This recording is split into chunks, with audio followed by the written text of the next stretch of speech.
Hello everyone, welcome back to my channel, and if you're new here, hi, I'm Debbie and I make art videos. So, you know how in school we all learn that red and blue make purple? How come sometimes it doesn't? Have you ever tried mixing red and blue and gotten maroon and been so confused as to why it's not working? Well, that has to do with color temperature, and that's what we're going to talk about today. So let's get started.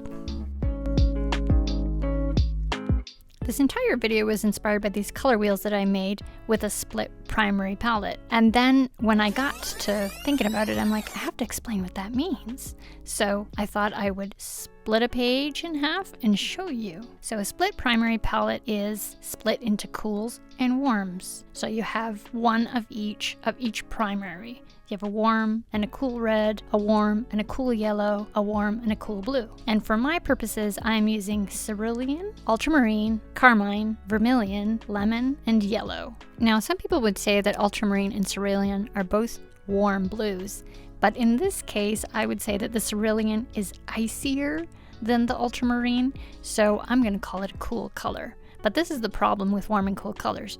It's all relative and a little bit subjective.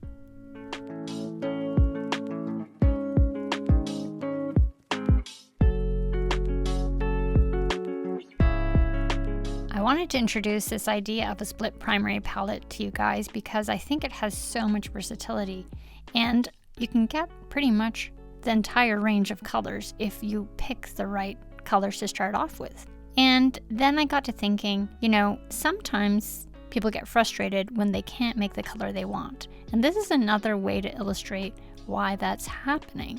So in the first little sample that I have here of the leaf, I am showing you a warm combination on the left and a cool combination on the right. And you can see how very starkly different they are. In the second little drawing here, I'm showing you how just changing the yellow can change the tone of the orange. So I'm using Indian and vermilion on the left and lemon and vermilion on the right. Now this is very subtle, but it's there. So lemon tends to shift towards green, and so it's a little bit cooler than the Indian yellow that shifts towards red. And although slight, it's noticeable. The most noticeable is once you remove the lightest color, and then you're left with the two darker valued colors. And then you can really see the change. And you can see with the cerulean and the vermilion on the left that you get really kind of muddy purple values. And with the ultramarine and the carmine,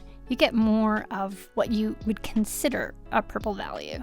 And just a reminder that some pigments are more transparent, and if you add a little bit of white, it'll pop the color forward a bit. It's almost often recommended to just add a teeny bit of white when you're using gouache.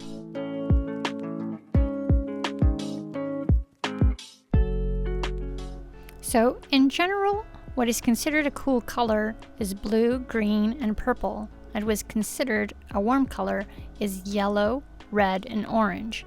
But, of course, that is relative. Now let's get back to where we started, the color wheels. So this entire video started off with these color wheels. I wanted to show you how many variations of colors and combinations that you could get just using these 6 colors.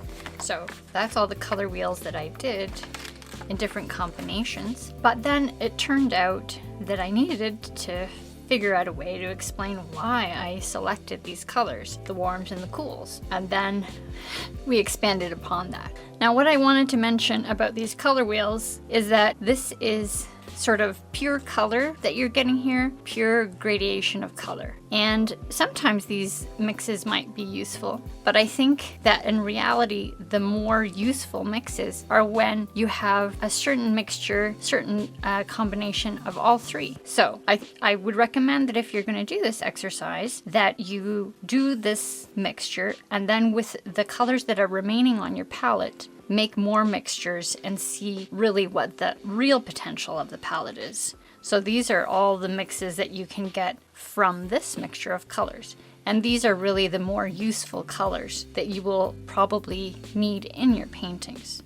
I recommend that you don't skip this step. Plus it helps you use up what you've placed on your palette, and then you don't feel wasteful. If you suffer from that, I do. That helps.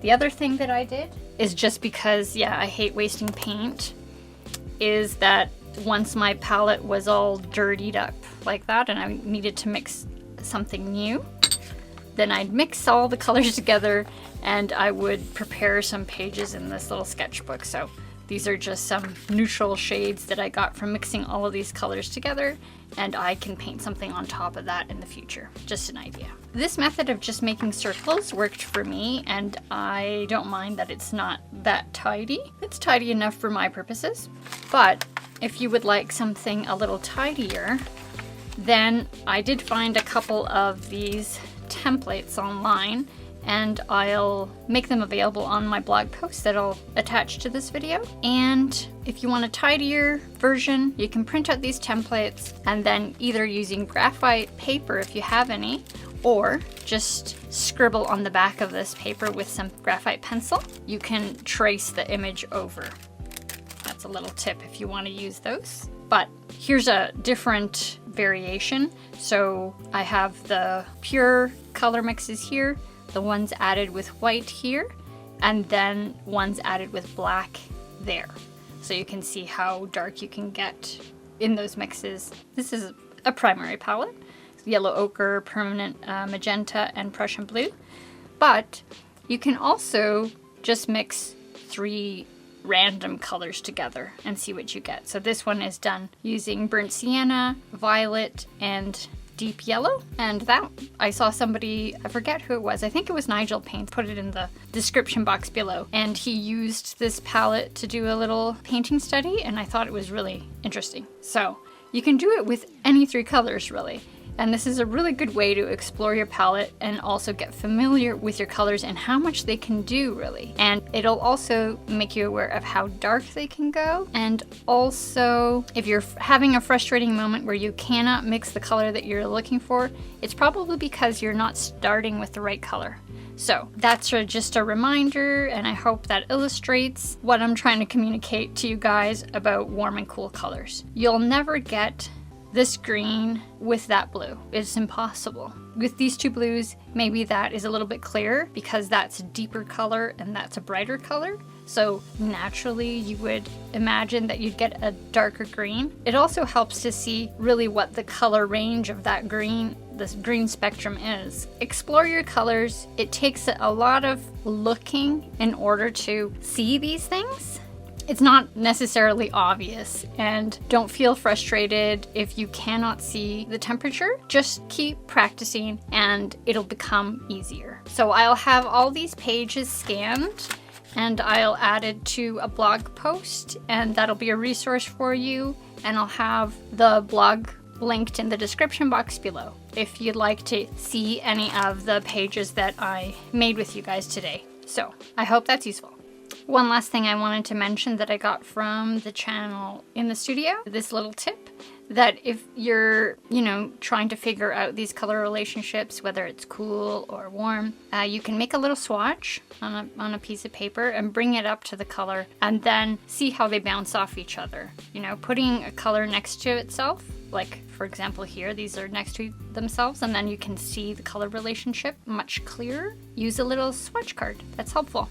Oh, in case anybody was wondering what sketchbook I'm using for this, it is the Strathmore Toned Tan 400 series, and I'm really enjoying it for gouache. Don't be discouraged that still after watching this video you don't understand the warm and cool colors, because it's something that you kind of need to practice and you need to train your eye for. So just practice looking at colors and doing little relationship studies so you can see where one is shifting towards blue or shifting towards red or shifting towards yellow. And remember, color is relative. So a color isn't innately warm or cool necessarily, but it is in relationship to other colors.